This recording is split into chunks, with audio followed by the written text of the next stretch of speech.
Hello,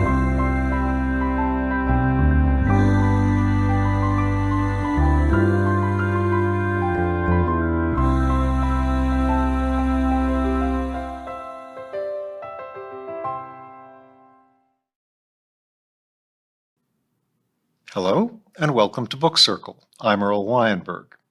This time we will continue our reading of Aunt Jenny and the Delayed Quest by Jim Burroughs.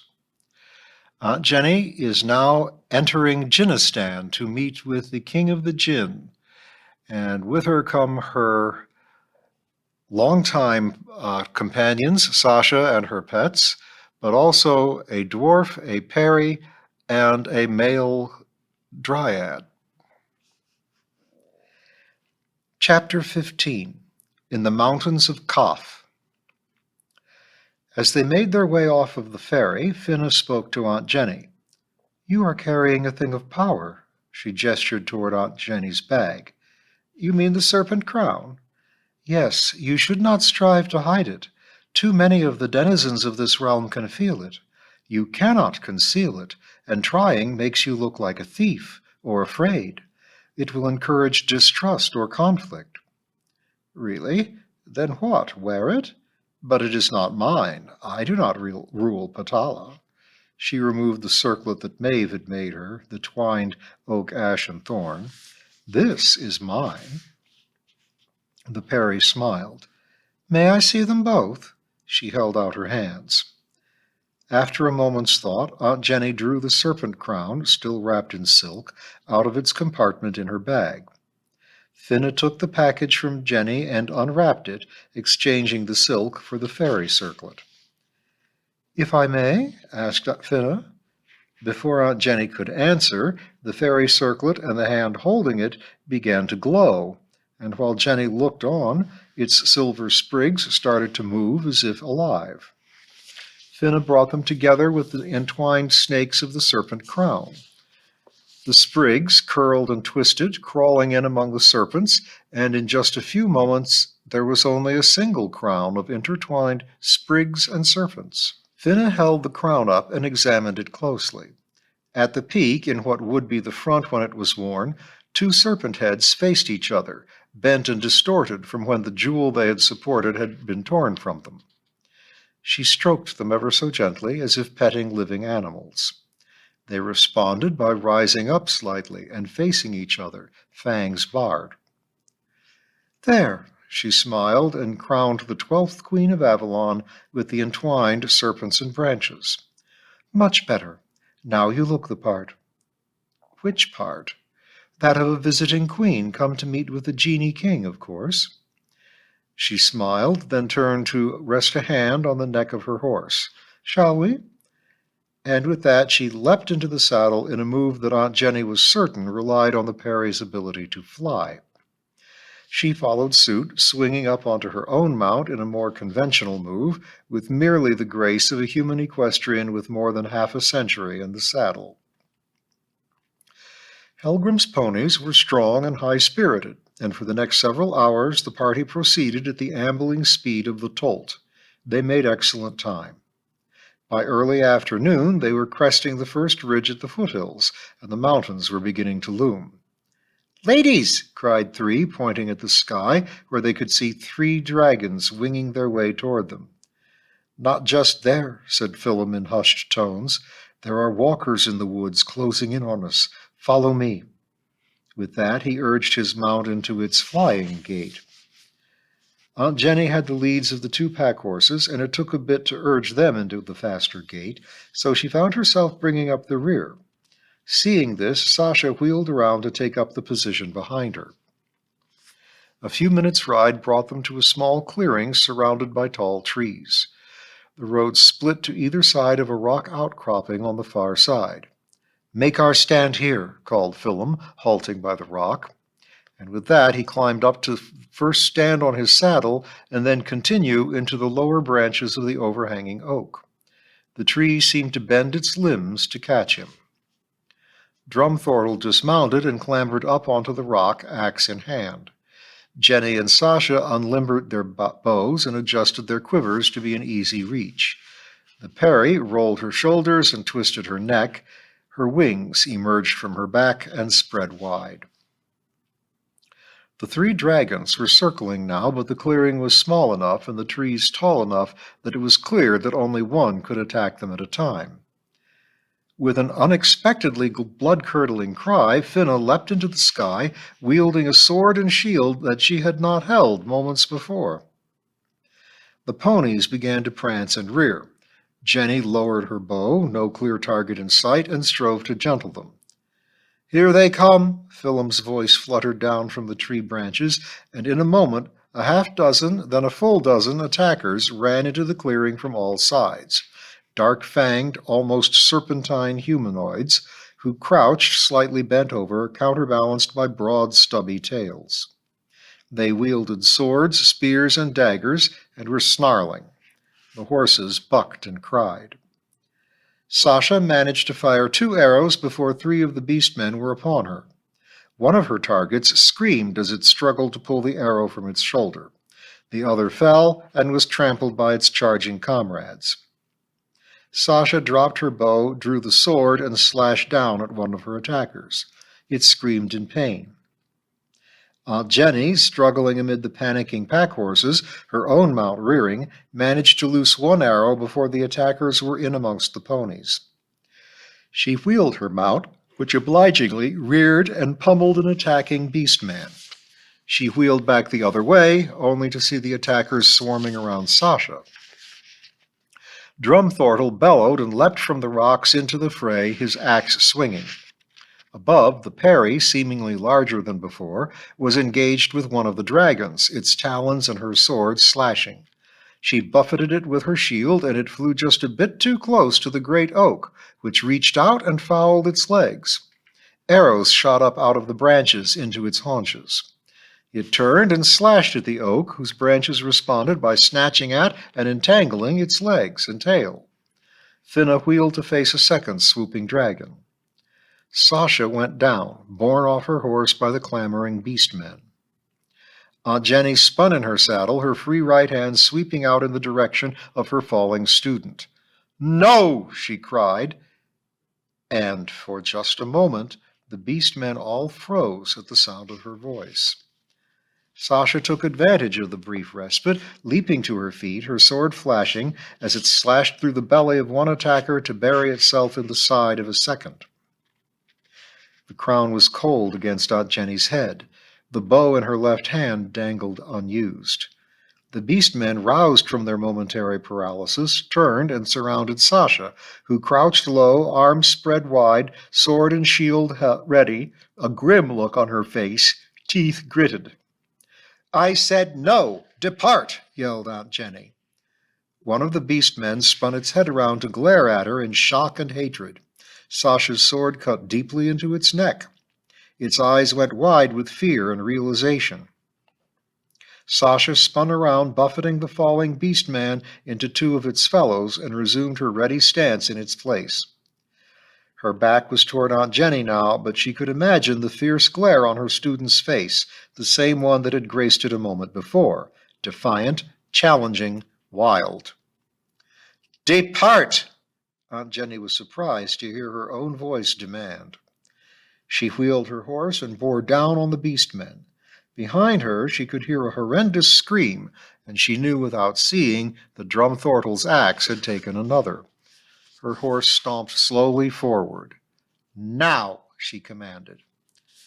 One beastman's eyes bugged in shock and pain as he was skewered by Sasha's sword. The others turned and fled. The crown was burning cold on Aunt Jenny's head, and she reached up to touch it. Above, she heard the sounds of dragons and a cry like an eagle's. The clearing seemed to spin around her. She could hear the crashing of the beastmen fleeing through the wood. She could feel their panic.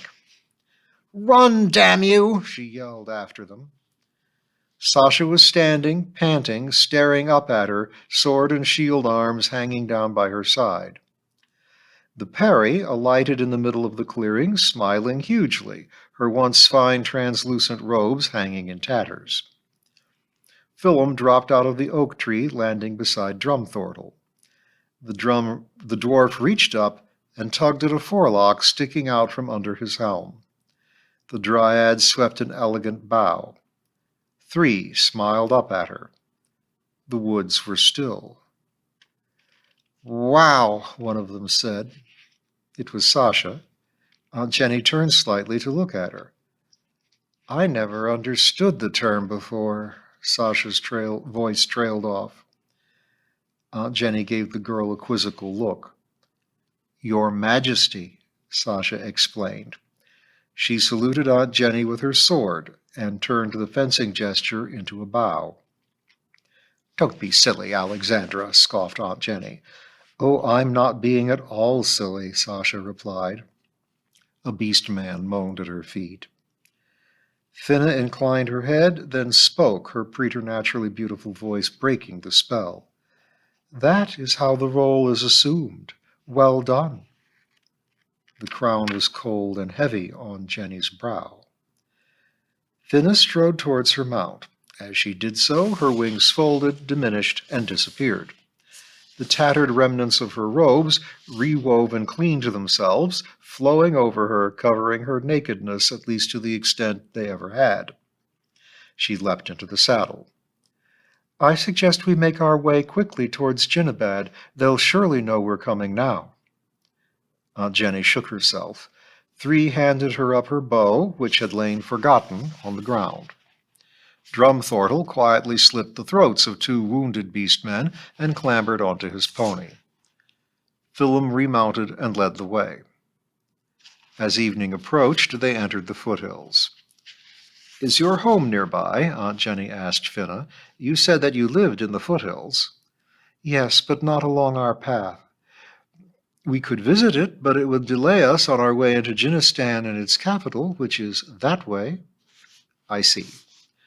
"Philum has been skirting most of the settlements, but there is one up ahead, and evening is approaching. Do you want to stay among the Perrys or set up camp on our own?" "What do you recommend, Finna?"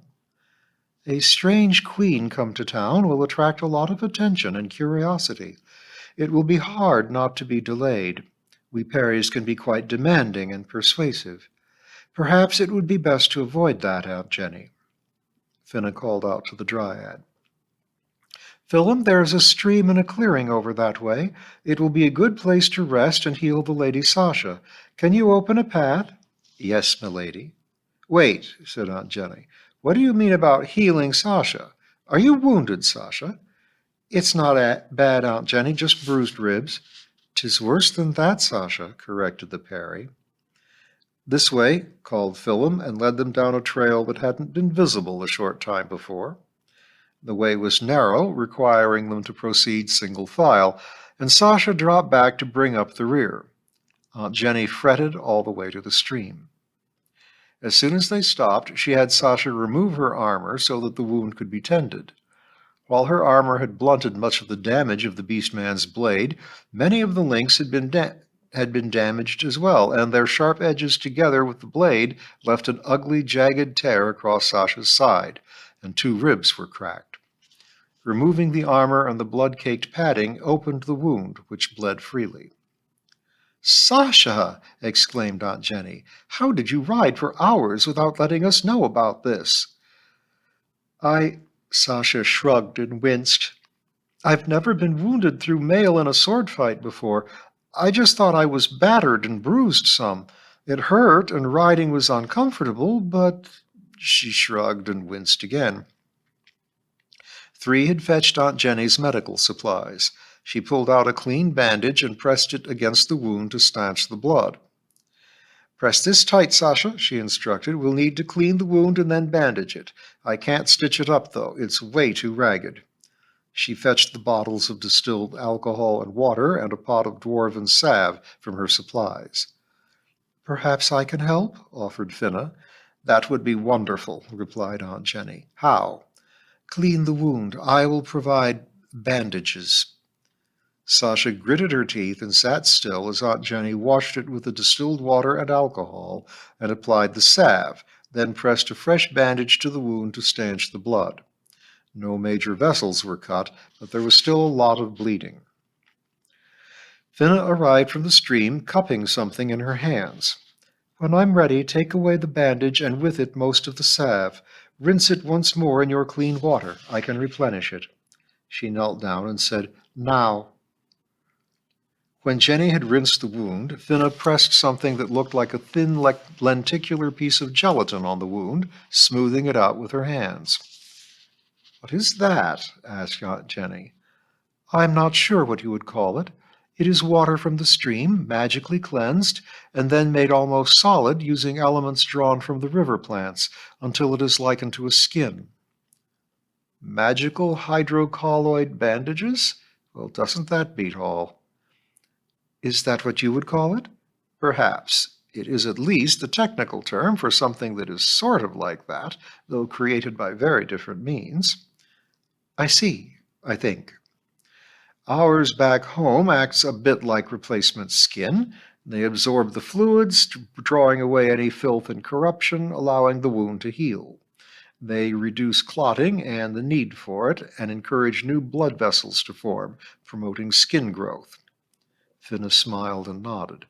"Yes, it is much like that, and confines the magic to the bandage itself. I could also perhaps magically heal the wound, but that sort of interference with the bodies of others, especially folk not of your own sort, is much harder to do correctly without also causing difficulties. It is said that magic always has its price." Aunt Jenny merely smiled and nodded. Sasha took the opportunity to thank Finna, and everyone then turned to the preparation of dinner, tending the horses and setting up camp for the night.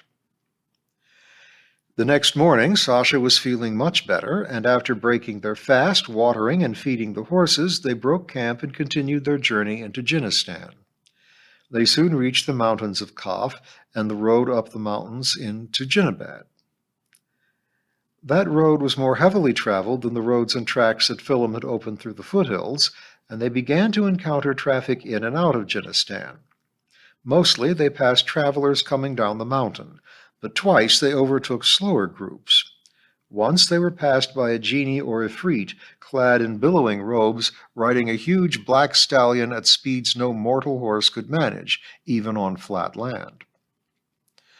The road got steeper and began to show the unique geology of these mountains. Large outcroppings of solid emerald, and less often other gemstones. The road broadened as they reached the top of yet another ridge. They paused to admire the view and get their bearings. The tall central mountain of Kaf was directly before them. In fact, Aunt Jenny could now see that they had been climbing its lower slopes for a while. Up ahead near the peak lay Djinnabad, clearly visible for the first time. Before them, the terrain was nearly flat for a couple of 100 yards before dropping for a bit, then rising up toward the peak. A mist gathered on the barrens before them and started to whirl as if caught up in a dust devil. As the tiny whirlwind grew, it swept up some of the dust, which glittered due to the emerald and gemstone granules it contained. The whirlwind drew in all the mist and dust, but rather than grow in size, it shrank, contracting down until it was only 2 or 3 meters in height. A man-like figure stepped out of the whirlwind, which collapsed and vanished. He was tall, perhaps 7 feet, with olive skin tinged green and jet-black hair with emerald tints. He wore a long green silk robe with red accents embroidered in gold. A scimitar was tucked through his scarlet sash. He was shod in dark green embroidered slippers. He greeted them in a tongue unfamiliar to either Aunt Jenny or Sasha, though Finna smiled with understanding. "I'm afraid we do not speak your language, sir." "Ah," he said, and gestured. Suddenly, Aunt Jenny had a pressing headache. Sasha got a faraway look. They were being attacked. "Stop!" Aunt Jenny demanded. The stranger got a shocked, puzzled look and shrugged. Sasha sighed deeply. Her shoulders sank. Aunt Jenny's headache receded. "'Twas but a gift of our tongue," he said. Sasha was panting as if she'd just exerted herself. "You will apologize to the young lady, and you will not impose upon our persons or our minds again without consent," ordered Aunt Jenny. The stranger jerked back ever so slightly, a look of surprise in his eyes. "I am sorry," he said in a toneless voice. Then, after a moment, he took a breath, bowed first to Aunt Jenny and then to Sasha. "My humble apologies, Your Majesty, my lady. I see I did make a grave error. I had only meant to grant you each the honor and pleasure of speaking the sacred tongue. It never occurred to me that such a gift would be unwelcome. To impose aught against your will was never my—" Suddenly a half-dozen warriors surrounded them, appearing out of nowhere. The stranger, Aunt Jenny, and Finna all exclaimed at once, "Halt! Stop! No!" The warriors jerked slightly as if struck. Their eyes went wide. "In the name of the Emerald Throne, hold!" ordered the stranger. The warriors did so, though not with good grace. "It is a misunderstanding. They are guests, not enemies." "But, sir, Take your men and go. You are not needed." "Yes, sir."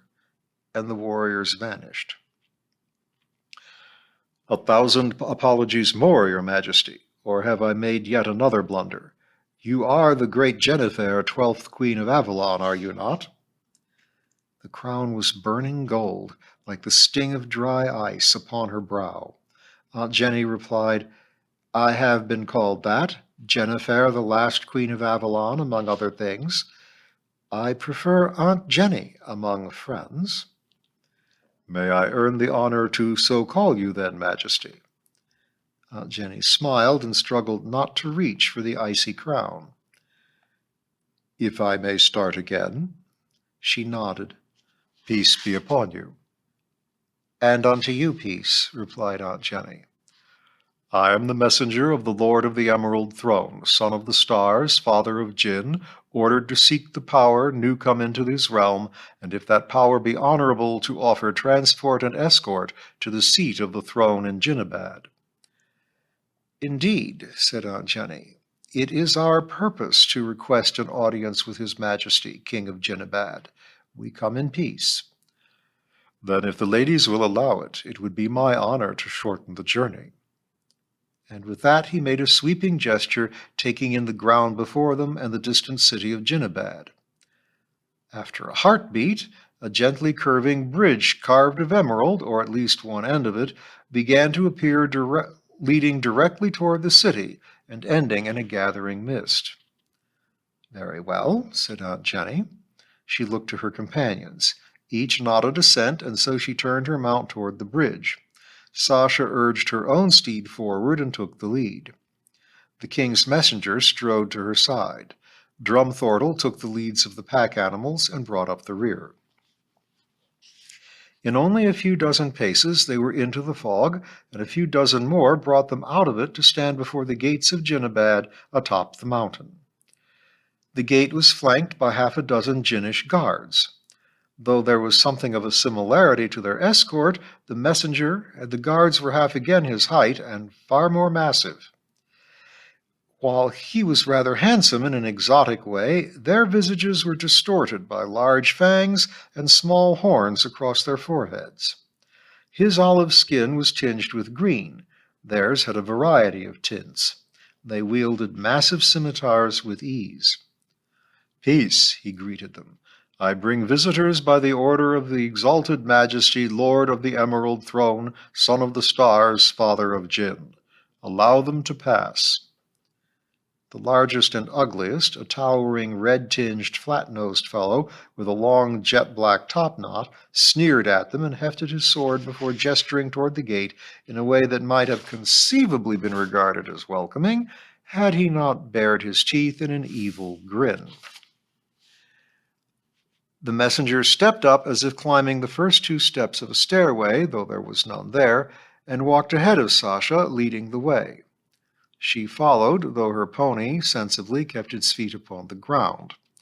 Aunt Jenny and the rest followed. Once they were through the gate, Finna spread her wings and floated slightly above and behind Drumthortle, as if soaring upon a gentle breeze, her hands held before her, fingertips touching. And we'll get a good close look at Djinnabad and the monarch of the Emerald Throne next time.